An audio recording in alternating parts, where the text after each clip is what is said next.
বললেন, ইয়া মূসা, হে মূসা, ইন্নানি আনা আল্লাহ, নিশ্চয়ই আমি আল্লাহ, লা ইলাহা ইল্লা আনা, আমি ছাড়া কোনো ইলাহ নাই, ফা'বুদনি, তুমি আমার ইবাদত করো, ওয়া আকিমিস সালাতা লিযিকরি, আমার ইবাদতের জন্য সালাত কায়েম করো, আমার জিকিরের জন্য সালাত কায়েম করো, আমার স্মরণের জন্য সালাত কায়েম করো। ফাখলা'না আলাইক, তোমার জুতা খুলে ফেলো, ইন্নাকা বিল ওয়াদিল মুকাদ্দাসি তুয়া, তুমি তুয়া উপত্যকায় আছো, পবিত্র তুয়া উপত্যকায় আছো। আদব শেখানো হলো। এভাবে অনেক কথোপকথন হলো। নবী মুসা আলাইহিস সালাম ভয় পেয়ে গেলেন এবং আল্লাহ পাক আরও কথা বললেন, ওয়ামা তিলকা বিয়ামিনিকা ইয়া মূসা, তোমার ডান হাতে এটা কি? মুসা আলাইহিস সালাম বলছেন, ক্বালা হিয়া আসায়া আতাওয়াক্কাউ আলাইহা ওয়া আহুশু বিহা আলা গনামি ওয়া লিয়া ফিহা মাআরিব উখরা, এটা তো আমার লাঠি, এটা দিয়ে আমি ডালপালা পারি, আমার ওই যে গবাদি পশু চড়াই। আল্লাহ পাক বলছেন যে এটা ছুঁড়ে মারো, আলকিহা ইয়া মূসা, এটা ছুঁড়ে মারো।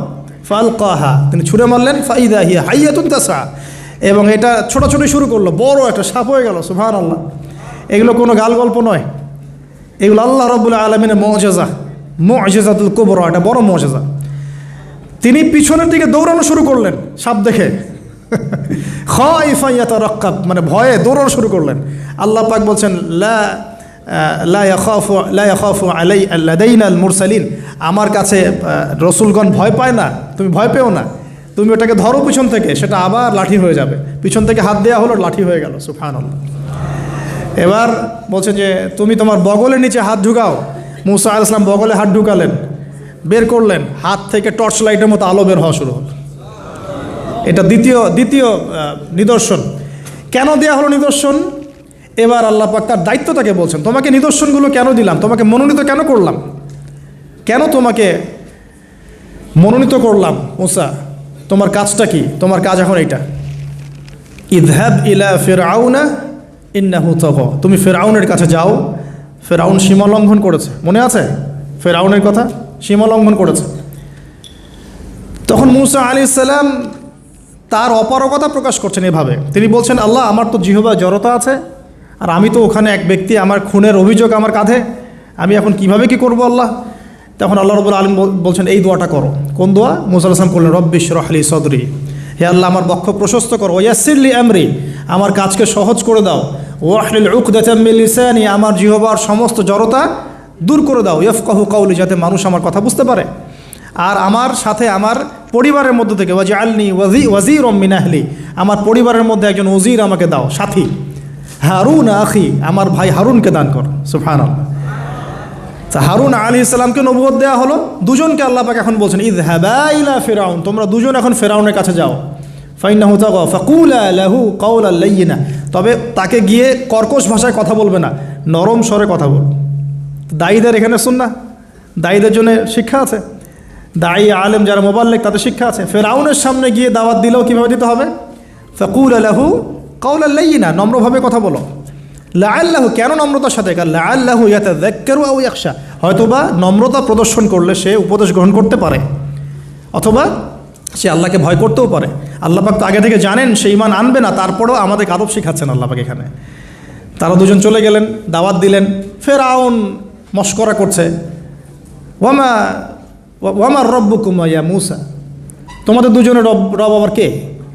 হ্যাঁ, মূসা আলাইহিস সালাম বুঝাচ্ছেন, রব্বি আল্লাযী, আমার রব সেই রব যিনি জীবিতকে মৃত করেন, মৃতকে জীবিত করেন, ইত্যাদি।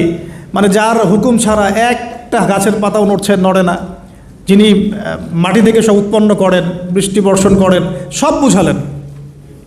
ফিরআউনের বক্তব্য তখন এটাই ছিল, তোমাদের কাছে কি কোন নিদর্শন আছে, কোন আয়াত নিদর্শন আছে? হ্যাঁ, নিদর্শন আছে। কি? লাঠি ছুঁড়ে মারলেন, সাপ হয়ে গেল। এখন ফিরআউন বলছে, এটা তো জাদু, এটা কি? আমার জাদুকররাও এটা পারে, জাদুকরটাকে ডেকে না হলো, জাদুকররাও লাঠি ছুঁড়ে মারলো, সাপ হয়ে যাচ্ছে। কিন্তু এই বড় সাপ ওদের সব সাপকে খেয়ে ফেললো। তখন ফিরআউন কিন্তু ভয় পেয়ে গিয়েছিল। এরপরেও এই যে হাত বের করে আলোর এই নিদর্শন দেখানো হলো, তাওহীদের দাওয়াত দেওয়া হলো, ফিরআউনকে ভয় করতে বলা হলো, ফিরআউনকে সতর্ক করা হলো যে আমার রব, আপনার রব, সবার রব হচ্ছেন আল্লাহ। সব কিছু বোঝানো হলো, কিন্তু ফিরআউন এই কোনো কথাই গ্রহণ করলো না। এরপরে সে বনু ইসরাঈলকে ডিভাইড অ্যান্ড রুল করলো। ডিভাইড অ্যান্ড রুল মানে ওদেরকে ভাগ করতো এবং রুল করতো, ঠিক যেটা এখনকার গ্লোবাল অ্যাফেয়ার্সে করা হচ্ছে। ডিভাইড অ্যান্ড রুল, আমাদেরকে তারা ভাগ করে দিয়েছে, আমাদের পুরো কমিউনিটি, গ্লোবাল মুসলিম কমিউনিটিকে তারা ভাগ করে দিয়েছে এবং রুল শাসন করছে। এবং কারো গায়ে আঘাত লাগলে আরেকজন গিয়ে সেই ব্যথা নিরসন করতে চায় না, বরং অপেক্ষা করে আমার গায়ে তো আর আসে নাই, তার গায়ে আসছে। ঠিক আছে, ব্যাপারটা এটা শুধু গ্লোবাল অ্যাফেয়ার্স না, এটা সবখানে, একটা রাষ্ট্রের ভিতরেও ঢুকে গেছে। ওই ভাইকে বলছে বলুক, আমাকে তো আর কিছু বলে নাই, ওকে গায়েব করে ফেলছে ফেলুক, আমাকে তো আর কিছু করে নাই, ও ভিতরে গেছে আমাকে তো কিছু বলে নাই। এই আচরণের কারণে আস্তে আস্তে আস্তে আস্তে মুসলিমদের শক্তি সব সংকুচিত হয়ে আসে। এটা নতুন কোনো বিষয় না, ফেরাউনের সুন্নত এটা, ডিভাইড অ্যান্ড রুল, যেটা ব্রিটিশরা করে গেছে সারা ওয়ার্ল্ডে। সুবহানাল্লাহ, দেখুন সব কিছু ওরা কোরআন থেকেই নিচ্ছে মনে হচ্ছে আমার কাছে। তো এখন একটা দুইটা না, নয়টা পরীক্ষা ফেরাউনকে করা হলো। মুসা আলাইহিস সালাম যখন বলেন, দোয়া করেন, তখন গজব উঠে যায়। ফেরাউন তখন এসে বলে যে ঠিক আছে, তুমি দোয়া করো, তাহলে আমরা বনু ইসরাইলকে ছেড়ে দিব। যখনই মুসা আলাইহিস সালাম দোয়া করে, গজব উঠে যায়, সে আর বনু ইসরাইলকে ছাড়ে না। এখন এভাবে 9টার বর্ণনা আসছে। একবার আসছে পঙ্গপালের শাস্তি, একবার আসছে ব্যাঙের শাস্তি, একবার আসছে মহামারীর শাস্তি, একবার আসছে উকুনের শাস্তি, একবার রক্তের নদী। এরকম 9টা আযাব আল্লাহ পাক দিয়েছেন কাদেরকে? এই ফেরাউনের সম্প্রদায়। সর্বশেষ, আমি লম্বা করলাম না, সর্বশেষ যেটা হয়েছে, কারণ আমি কনক্লুশনে কিছু পয়েন্ট বলবো। সবশেষে যেটা হলো 20 বছর, কত বছর? প্রায় 20 বছর জুলুম করলো ফেরাউন দাওয়াত পাওয়ার পরে। প্রায় 20 বছর। দাওয়াত পাওয়ার আগের কথা তো বাদ, ইসলামের দাওয়াত পাওয়ার প্রায় 20টা বছর সে বনু ইসরায়েলকে এভাবেই টর্চার করতে থাকলো। 9টা নিদর্শন আসলো, কোনোটাই সে গ্রহণ করলো না। এবং সর্বশেষ তার কল ছিল যে আমি ছাড়া তোমাদের কোনো রব আছে এটা আমি জানি না, নাউজুবিল্লাহ। এবং সূরা নাবার মধ্যে আল্লাহ বলেছেন যে ফেরাউন বলেছিল আনা রব্বুকুমুল আ'লা, আমি তোমাদের মহান রব, নাউজুবিল্লাহ। এই ছিল ফেরাউনের শেষ স্টেটমেন্ট। এবার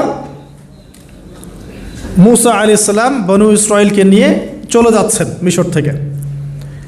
ফেরাউন দলবলে ধাওয়া করছে, সামনে সাগর আর পিছনে ফেরাউনের বাহিনী।